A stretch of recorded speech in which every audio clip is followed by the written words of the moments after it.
What if the most dangerous thing you did this year was take a deep breath outdoors? That question will mean something different to you in the next 15 minutes. The moment Maya Chen breathed in, she felt nothing wrong. That's the part that stays with you.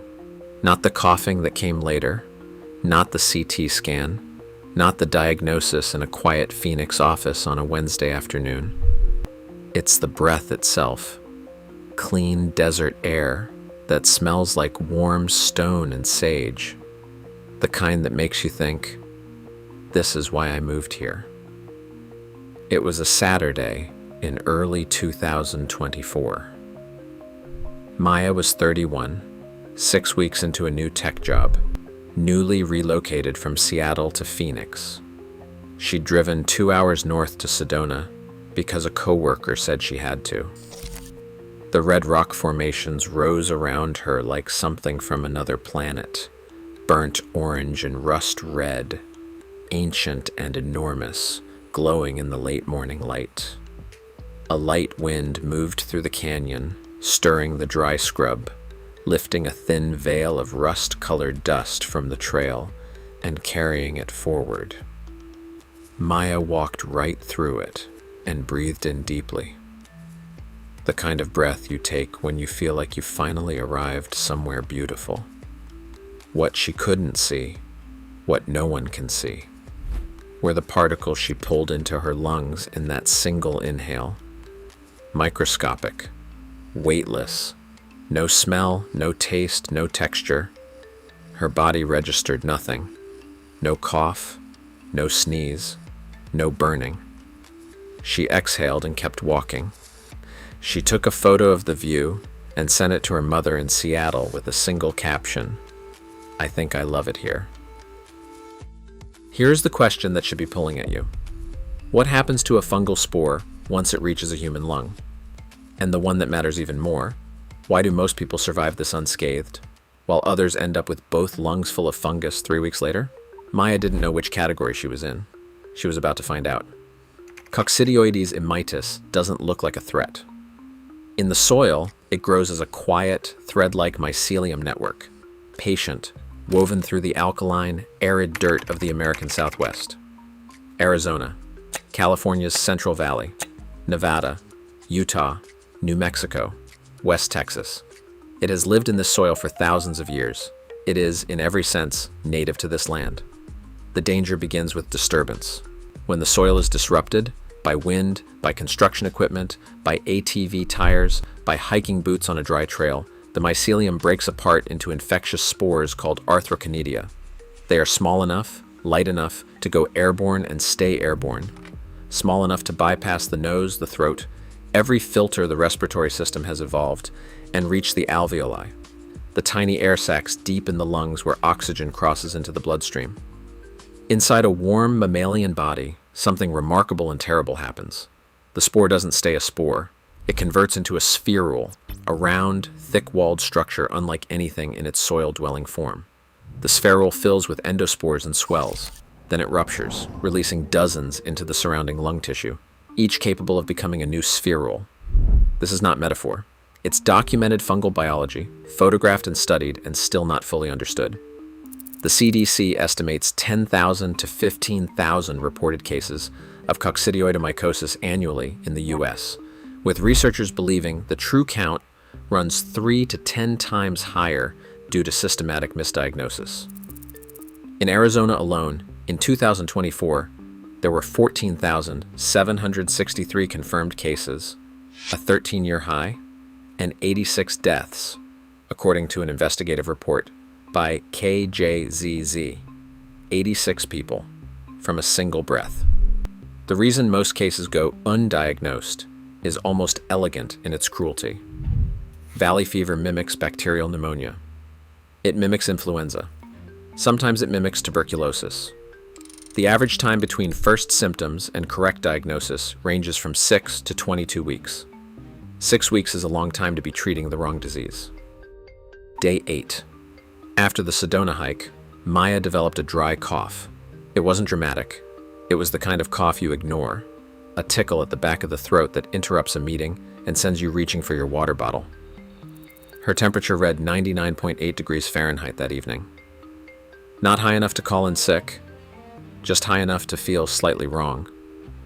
She was tired in a way disproportionate to her schedule, the kind of fatigue that sits behind your eyes and makes the end of a workday feel like the end of a week. She took Dayquil and went to work, assuming she'd picked something up from a coworker or the airplane she'd taken to visit family 3 weeks prior. This is the critical window, the first 10 to 14 days after infection, when antifungal treatment would be most effective, and she spent it doing exactly what any reasonable person would do.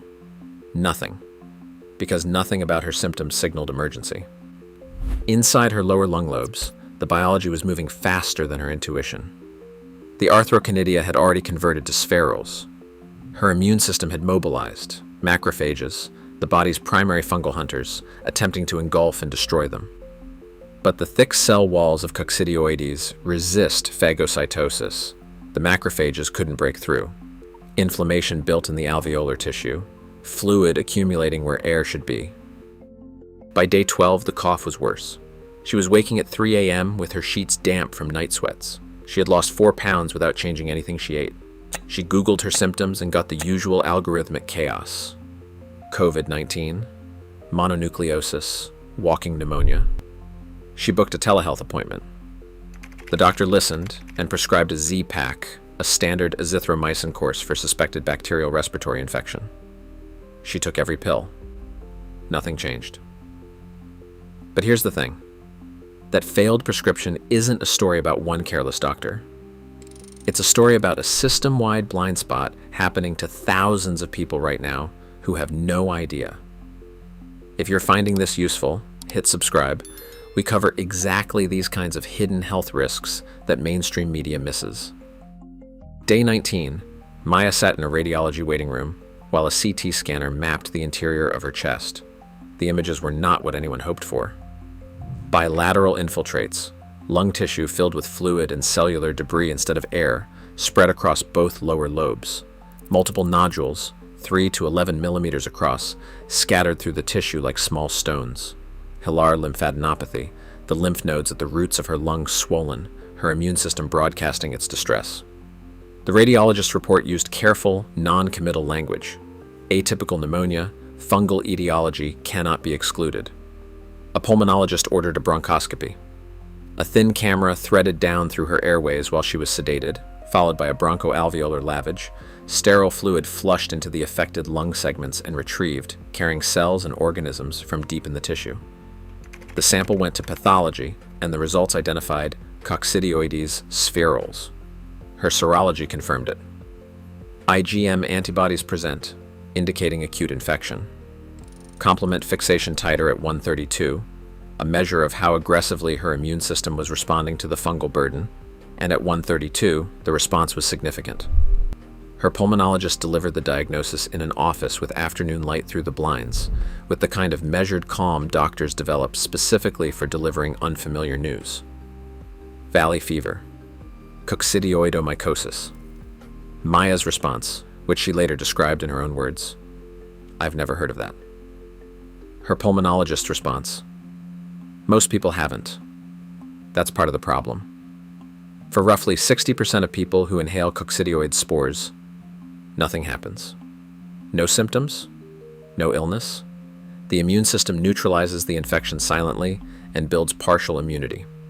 For the remaining 40%, pulmonary valley fever develops, the cough, the fever, the fatigue, the infiltrates on imaging. Most of them recover with antifungal treatment. Fluconazole, typically taken orally for 3 to 6 months.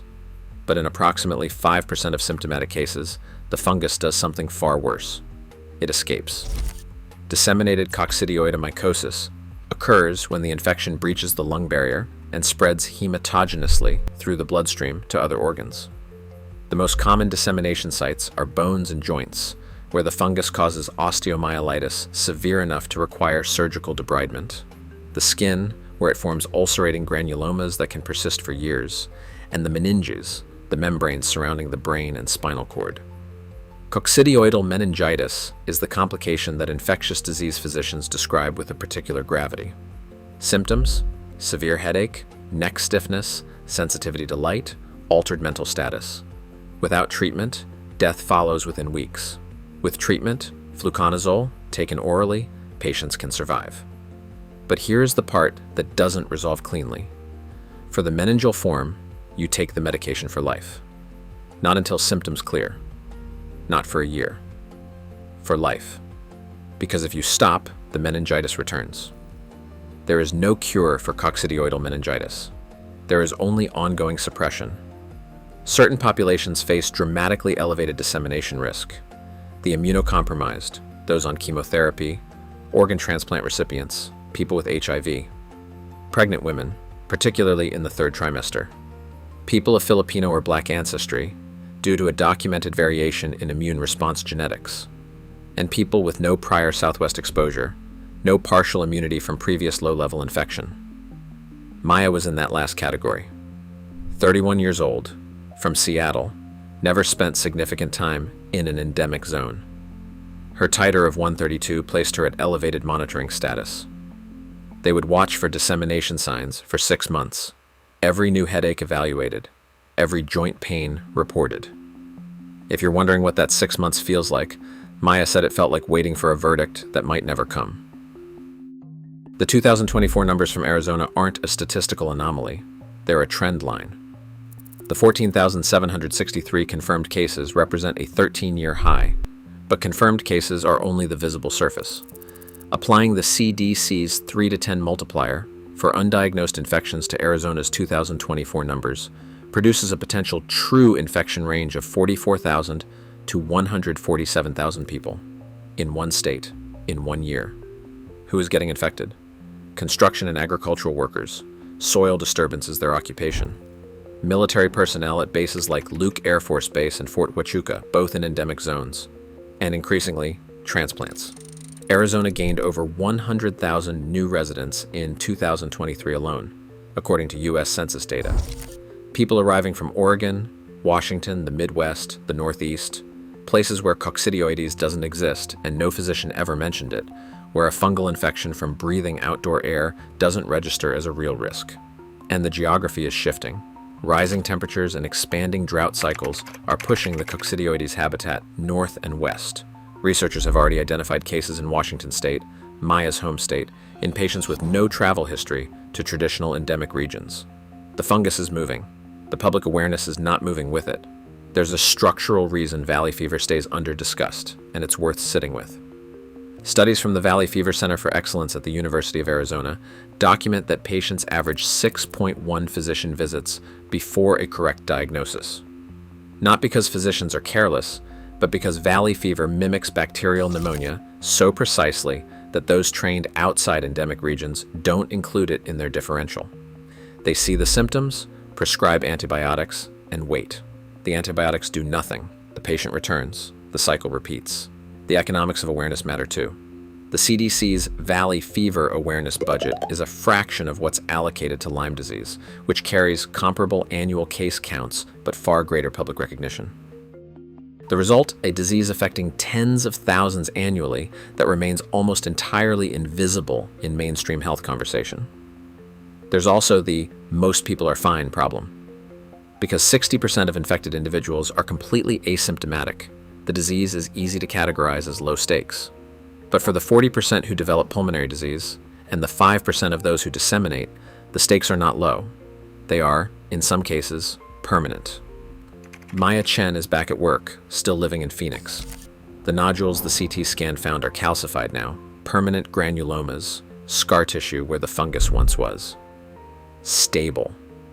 Her pulmonologist cleared her from active monitoring 6 months after diagnosis.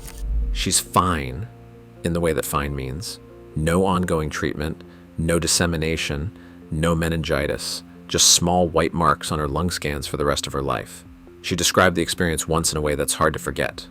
I thought Arizona was safe. I thought the danger was rattlesnakes or heat. I didn't know the AIR itself could do this. So here's what you do with it. If you spend time in the endemic zone, Arizona, California's Central Valley, Nevada, Utah, New Mexico, West Texas, and it's expanding, pay attention to conditions. Windy days, Post-rain soil disturbance, construction zones, dry trails with visible dust clouds. An N95 mask doesn't eliminate your exposure, but it reduces it, and on a dusty trail that matters. If you develop a cough, fatigue, or flu-like symptoms within 3 weeks of time in any of those regions, tell your doctor exactly where you were. Say, "I need you to rule out valley fever." That single sentence can compress a 6-month diagnostic odyssey into a single blood test. If you're immunocompromised, pregnant, or you've never spent time in an endemic zone, talk to a physician before extended exposure. Not after the cough starts. Before. And if this video just changed how you think about outdoor air, hit like. It helps more people find information that could genuinely protect them. The red rocks are still there. Sedona is still beautiful. The dust still lifts off the trail on a warm morning and catches the light in a way that makes you want to breathe it in. Remember that question from the beginning. What if the most dangerous thing you did this year was take a deep breath outdoors? Chen took that breath on a Saturday morning in early 2024, surrounded by ancient red stone, thinking she'd finally arrived somewhere beautiful. She had. The danger arrived with her, invisible, weightless, already inside her lungs before she exhaled. The spores are still there. How many people hiked a Southwest Trail today and breathed in exactly what Maya breathed in and still don't know what's already growing?